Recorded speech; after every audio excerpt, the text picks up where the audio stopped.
राधे राधे। जय श्री कृष्ण। जिन भक्तों ने कल एकादशी व्रत किया, आज वे एकादशी व्रत का पारण करेंगे।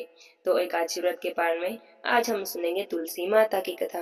बोलिए तुलसी माता की जय हो, विष्णु भगवान की जय हो। पुराणिक कथा के अनुसार प्रजापति महर्षि कश्यप की बहुत सारी पत्नियां थी। उनमें से एक का नाम मनु था। मनु की संतानें दानव धनु था। धनु की संतानें दानव कहलाई। धनु के बड़े पुत्र का नाम ददम था। बहुत ही धार्मिक प्रवृत्ति का था और दानवों की भांति उसमें ना तो कोई ईर्ष्या थी और ना ही देवताओं से द्वेष की भावना थी। वह विष्णु का बहुत बड़ा भक्त था और उन्हीं की आराधना करता था। बस उसे एक ही चिंता सताती रहती थी कि कोई उसका पुत्र नहीं था। उसने आचार्य शुक्राचार्य जी को आचार्य बनाया और उनसे श्री कृष्ण मंत्र की दीक्षा ली। दम ने दीक्षा पाकर उस कार में में अनुष्ठान किया। जब उसका अनुष्ठान सफल हुआ तब उसके अनुष्ठान से प्रसन्न होकर भगवान विष्णु प्रकट हो गए और कहने लगे कि मैं तुम्हारी तपस्या से बहुत प्रसन्न हूँ और मैं तुम्हें कोई मनवांछित वरदान देना चाहता हूँ। तुम मुझसे अपने मन की इच्छा के अनुसार कोई भी वरदान मांग सकते हो। तब दम ने कहा, हे भगवान, यदि आप मेरी तपस्या से प्रसन्न हैं तो मुझे ऐसा पुत्र दें जो आपका भक्त हो और त्रिलोक विजयी हो, जिसे देवता भी युद्ध में न जीत सके। तब भगवान विष्णु ने तथास्तु कहा और वहां से अंतर्ध्यान हो गए। दम प्रसन्न मन से अपने घर लौट आया। गोलोक में श्री राधा ने श्री कृष्ण जी के पार्षद श्री दामा को असुर होने का श्राप दिया था। श्राप मिलते ही वही दम की पत्नी के गर्भ में आया। जन्म होने के बाद दम ने उसे अपने पुत्र का नाम शंखचूड़ रखा। जब वह कुछ बड़ा हुआ तो दम ने उसे मुनि जैन जी की देख रेख में रख दिया। मुनि ने उसे शिक्षा दीक्षा दी और अपने कुमारावस्था में ही शंखचूड़ पुष्कर में गया और उस महान धार्मिक तपस्थली में ध्यान मगन होकर वर्षों तक ब्रह्मा जी की तपस्या करता रहा। उसकी घोर तपस्या से प्रसन्न होकर ब्रह्मा जी वहां प्रकट हुए और कहने लगे कि मैं तुम्हारी तपस्या से प्रसन्न हूँ, मुझसे वर मांगो।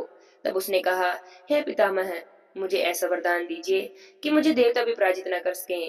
तब ब्रह्मा जी ने उसे ऐसा ही वरदान दिया और श्री कृष्ण का वच प्रदान करते हुए उसे आदेश दिया, हे शंखचूड़, तुम बद्रिका आश्रम में चले जाओ। वहां पर तुम्हारे भाग्य का स्थिर तारा उदय होने की प्रतीक्षा कर रहा है। ब्रह्मा जी के आदेश पर शंखचूड़ बद्रिका आश्रम में गया। वहां पर उसने देखा कि महाराज धर्मध्वज की पुत्री तुलसी तपस्या कर रही थी। दोनों का आपस में परिचय हुआ और ब्रह्मा जी की इच्छा से दोनों का विवाह हो गया। अपनी पत्नी को लेकर शंखचूड़ पुनः दैत्यपुरी में लौट आया। शुक्राचार्य जी ने उसे दानवों का अधिपति बना दिया। सिंहासन पर बैठते ही उसने अपना साम्राज्य बढ़ाने के लिए देवलोक पर चढ़ाई कर दी। ब्रह्मा जी के वरदान के कारण वह अजय हो चुका था, इसलिए देवताओं को हराने में से कोई भी कठिनाई नहीं हुई। उसने अमरावती पर कब्जा कर लिया और इंद्र अमरावती को छोड़कर भाग निकले। देवता उसके डर से गंधरा में जा छुपे। शंखचूड़ अब तीनों लोकों का शासक हो गया था। सब लोगों का पालन कार्य उसने खुद ही संभाल लिया था। उसने अपनी प्रजा की भलाई के लिए बहुत से काम किए। प्रजा उससे बड़ी प्रसन्न थी। चारों ओर सुख और शांति थी। क्योंकि शंखचूड़ कृष्ण भक्त था, अतः उसकी प्रजा भी भगवान कृष्ण पर पूरी आस्था रखने लगी। उसके राज्य से अधर्म का तो जैसे नाश ही हो गया। प्रजा इंद्र और देवताओं को भूलने लगी थी। इससे देवताओं को बड़ी चिंता हुई। तब इंद्र पितामह ब्रह्मा जी के पास गए और बोले, हे पितामह, आपने शंखचूड़ को अभय होने का वरदान देकर उसे निरंकुश बना दिया है। वह अमरावती पर कब्जा जमाए बैठा है। सभी देवता थर थर कांप रहे हैं और ठोकरे खा रहे हैं। अब बताइए हम क्या करें। तब पितामह ने कहा, हे देवेंद्र, शंखचूड़ धार्मिक रीति से अपना शासन चला रहा है। प्रजा उससे प्रसन्न है। उसके राज्य में सभी सुखी हैं और संपन्न हैं। उन्हें हमसे कोई शिकायत नहीं। इंद्र बोले, यह सब तो ठीक है पितामह, लेकिन क्या हम यूं ही भटकते रहेंगे? आखिर अमरावती देवताओं का भाग है। तब पितामह बोले, अवश्य है, किंतु शंखचूड़ ने तुम्हें युद्ध में पराजित करके उसे प्राप्त किया है। तुम्हारी प्रजा को कोई भी कष्ट नहीं पहुंचाया, बस सिंहासन का फेरबदल हुआ है। इंद्र ने कहा, पितामह, हम आपकी संतानें हैं। क्या आप चाहते हैं कि आपकी संतान यूं ही भटकती रहे? कुछ तो उपाय करें। तब पिता बोले कि मैं इसमें कुछ नहीं कर सकता। देवेंद्र जब तक शंखचूड़ के भाग्य में अमरावती का ऐश्वर्य भोगना है वह भोगेगा। अब तुम भगवान विष्णु के पास जाओ, वही कोई उपाय बताएंगे। वहां से निराश होकर देवराज इंद्र विष्णु जी के पास गए और उनकी बड़ी स्तुति की और कहा, हे भगवान, यह देवता इस समय भारी संकट में है। ब्रह्मा जी ने भी असमर्थता जाहिर कर दी और मुझे आपके पास भेज दिया है। हे प्रभु, कुछ कीजिए, अन्यथा संपूर्ण जाति नष्ट हो जाएगी। देवराज इंद्र की बातें सुनकर भगवान विष्णु ने कहा कि शंखचूड़ की मृत्यु भगवान शिव के त्रिशूल से निर्धारित है। यह जानकर सभी देवता भगवान शिव के पास गए और देवताओं की बात सुनकर भगवान शिव ने चित्ररथ नाम के एक कण को अपना दूत बनाया और शंखचूड़ के पास भेज दिया। चित्ररथ ने शंखचूड़ को समझाया कि देवताओं को उनका राज्य लौटा दे, लेकिन शंखचूड़ ने कहा कि अगर महादेव मुझसे युद्ध करना चाहते हैं तो मैं युद्ध करने के लिए तैयार हूँ, पर मैं देवताओं का राज्य नहीं लौटाऊंगा। अब भगवान शिव को इस बात का पता चला तो युद्ध के लिए अपनी सेना लेकर निकल पड़े। शंखचूड़ भी युद्ध के लिए तैयार होकर रणभूमि में आ गया। देखते ही देखते दानवों और देवताओं में घमासान युद्ध होने लगा। वरदान के कारण शंखचूड़ को देवता हरा नहीं सकते थे। शंखचूड़ के साथ भगवान शिव हजारों साल तक युद्ध करते रहे। अंत में भगवान शिव ने शंखचूड़ का वध करने के लिए जैसे अपना त्रिशूल उठाया, तभी आकाशवाणी हुई कि शंखचूड़ के हाथ में श्री हरि का कवच है, इसकी पत्नी का अस्तित्व अखंडित है, तब तक इसका वध संभव नहीं। ऐसी आकाशवाणी सुनकर विष्णु भगवान एक ब्राह्मण का रूप धारण कर शंखचूड़ के पास गए और उसे श्री हरि कवच दान भी मांग लिया। शंखचूड़ ने वह कवच बिना किसी संकोच के दान कर दिया। इसके बाद भगवान विष्णु शंखचूड़ का ही रूप बनाकर उसकी पत्नी तुलसी के पास गए और वहां जाकर शंखचूड़ रूपी भगवान विष्णु ने तुलसी के महल के द्वार पर जाकर अपने विजय होने की सूचना दी। यह बात सुनकर तुलसी बहुत प्रसन्न हुई और पति रूप में आए भगवान का पूजन करने लगी और उन्हीं के साथ रमन करने लगी। तुलसी का अस्तित्व भंग होते ही भगवान शिव ने त्रिशूल से युद्ध में शंखचूड़ का वध कर दिया। कुछ समय बाद जब तुलसी को ज्ञात हुआ कि मेरे स्वामी नहीं है, तब भगवान अपने मूल स्वरूप में आ गए। अपने साथ छल हुआ जानकर शंखचूड़ की पत्नी रोने लगी और उसने कहा कि आज आपने छल से मेरा धर्म नष्ट किया है और मेरे स्वामी को मार दिया है।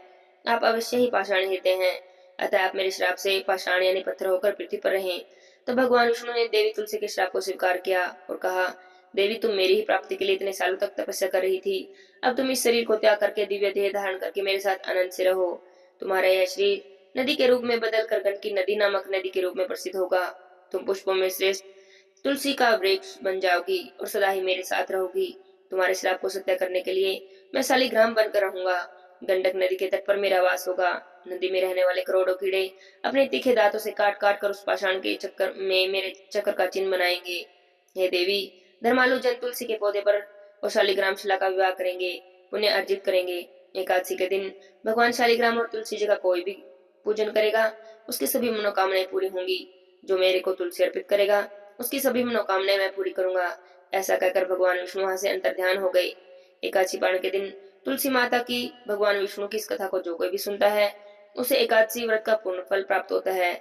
उस पर तुलसी माता की और विष्णु भगवान की सदा ही कृपा बनी रहती है। उसके जीवन के सभी कष्ट दूर हो जाते हैं, उसकी सभी मनोकामनाएं पूरी होती हैं। बोलिए तुलसी माता की जय हो, विष्णु भगवान की जय हो। एक समय की बात है, भगवान विष्णु से माता लक्ष्मी जी पूछती हैं, हे प्रभु, तुलसी के पास दीपक जलाने का क्या महत्व है और रोज शाम को तुलसी के पास दीपक क्यों जलाया जाता है? मनुष्य इससे कौन सा फल प्राप्त करता है? तुलसी के पास दीपक जलाने की विधि क्या है और दीपक जलाते समय कौन से मंत्र का उच्चारण करना चाहिए? सारी बातें कृपा करके मुझे विस्तार से बताइए। तब भगवान श्री हरि विष्णु जी ने कहा, हे देवी, आज आपने समस्त मानव जाति के कल्याण के लिए बहुत ही महत्वपूर्ण प्रश्न किया है। आपके इस प्रश्न का उत्तर देने से पहले मैं आपको एक प्राचीन कथा सुनाता हूँ, जिससे आपको आपके सभी प्रश्नों का उत्तर मिल जाएगा। आप ध्यान से इस कथा को सुनिए। इस कथा को सुनने मात्र से ही 100 वर्षों तक तुलसी के पास दीपक जलाने का पुण्य प्राप्त होता है। तब माता लक्ष्मी जी कहती हैं, हे प्रभु, मैं इस कथा को सुनने के लिए उत्सुक हूँ, कृपा करें और इस कथा को सुनाना प्रारंभ करें। तब भगवान विष्णु माता लक्ष्मी को कथा सुनाते हैं। श्री हरि भगवान विष्णु जी कहते हैं, हे देवी, पूर्व काल की बात है। दक्षिण दिशा में तुंगभद्रा नाम की एक बहुत ही बड़ी नदी है। इस नदी के किनारे पर हरिहरपुर नाम का एक अत्यंत सुंदर नगर बसा हुआ है। उसी नगर में काशी नाम के एक ब्राह्मण निवास करते थे। वे ब्राह्मण अत्यंत गुणवान, चित्रवान और धर्म कार्य करने वाले थे। वेदों को मार्ग पर चलने वाले थे। उन्होंने सभी शास्त्रों का अध्ययन किया हुआ था। उन ब्राह्मण की एक पत्नी थी, जिसे लोग दुराचारी कहकर बुलाते थे, क्योंकि उसके कर्म ही उसके नाम के अनुसार थे। वह सदा अपने पति को अपमानित करती, अपने पति के लिए कुवाच्य कहती, अपने पति को बहुत दुख देती और कभी भी अपने पति के लिए भोजन नहीं बनाती। अपने पति के साथ कभी शयन भी नहीं किया, कभी उसके साथ प्रेम से व्यवहार नहीं किया। पति के मित्र परिवार के लोग घर पर आते तो वह उनको अपमानित करके भगा देती और समकाम भान से उन्मुक्त होकर निरंतर अन्य व्यभिचार स्त्रियों के साथ घुमा करती। उसका मन पति को छोड़कर प्राय पुरुषों में ही लगा रहता। उसने कभी अपने पति से प्रेम से बात नहीं की, किंतु प्राय पुरुषों के संग बैठकर बातें किया करती थी। प्राय पुरुषों को मोहित करने के लिए सज धज कर गांव में घूमने जाती। कभी वन में, कभी किसी वृक्ष के नीचे खड़ी रहकर सुंदर पुरुषों की राह देखती और किसी दुष्ट को पुरुष को मोहित करके उसके संग भोग विलास करती। फिर एक दिन वह दुराचार स्त्री वन में जाकर एक वृक्ष के नीचे खड़ी हो गई। उस समय उसका चित्त काम से भरा हुआ था। वह किसी सुंदर कामी पुरुष की राह देख रही थी, किंतु बहुत समय बाद भी उस स्थान पर कोई पुरुष नहीं आया। तो वह बहुत दुखी हो गई और प्रीतम की खोज में इधर उधर देखने लगी। उस दिन उसका सारा परिश्रम व्यर्थ हो गया। वह वहां पर खड़ी होकर नाना प्रकार की बातें कहकर विलाप करने लगी। आज तो इस मार्ग में कोई भी सुंदर पुरुष नहीं आया, अब मैं कैसे अपनी काम वासना को शांत करूंगी? इतना कहकर जोर जोर से विलाप करने लगी। उस जंगल में एक भयानक बाघ निवास करता था। उस पाप ने स्त्री की आवाज सुनकर वह जाग गया और उछलकर उस स्त्री को भक्षण करने के लिए उसके पास आ गया। उस भयंकर बाघ को देखकर उस स्त्री के तो पसीने छूटने लगे। वह भय से थरथर कांपने लगी। वह स्त्री कुछ करती, इतने में ही उस बाघ ने अपने पंजे से उसे घायल कर दिया और वह जमीन पर गिर पड़ी। जमीन पर गिरते ही चिल्लाते हुए कहने लगी, अरे बाघ, तू यहाँ किस लिए आया है और मुझे क्यों मार रहा है? मुझे छोड़ दे, मेरा भक्षण करके तुझे क्या मिलेगा? उसकी बातें सुनकर वह बाघ क्षण भर के लिए रुक गया और हंसते हुए बोला, अरे दुष्टा, आज विधाता ने तुझे मेरा ग्रास नियुक्त किया है। तुझे ऐसी स्त्री का भक्षण करना ही मेरा काम है, तभी तुझे इस शरीर से मुक्ति मिलेगी। और तब वह स्त्री कहने लगी, हे बाघ, तुम कौन हो? मुझे सच सच बताओ, किस कारण से तुम्हें बाघ की योनि में जन्म लेना पड़ा और तुम मुझे ऐसी स्त्रियों का भक्षण क्यों करते हो?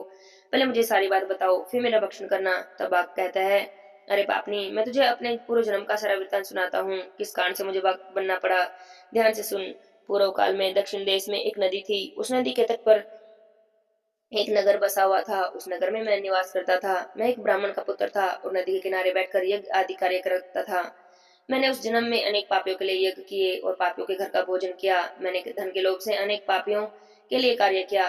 जिन वस्तुओं का दान ब्राह्मणों को नहीं लेना चाहिए, उन वस्तुओं का दान भी मैंने ग्रहण किया और दूसरों से धन लेता था, लेकिन कभी वापस नहीं करता। इस प्रकार पाप करते करते मुझे बहुत साल बीत गए और मैं वृद्ध हो गया। मेरे बाल सफेद हो गए, मुंह के सारे दांत भी गिर गए, लेकिन फिर भी मेरे दान लेने की आदत नहीं छूटी और मैं पाप करता ही चला गया।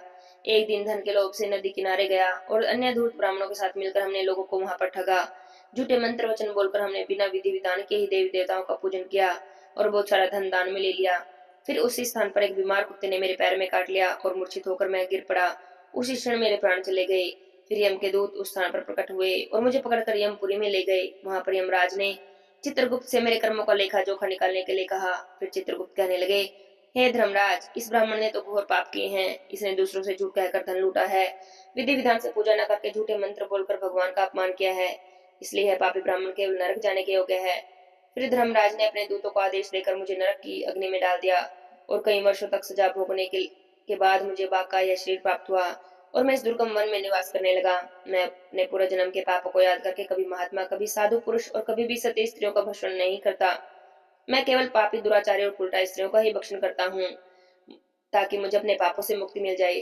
फिर वह भाग उसी स्त्री से कहने लगा, हे पापनी, तेरे आचरण से तो तू उल्टा दिखाई देती है।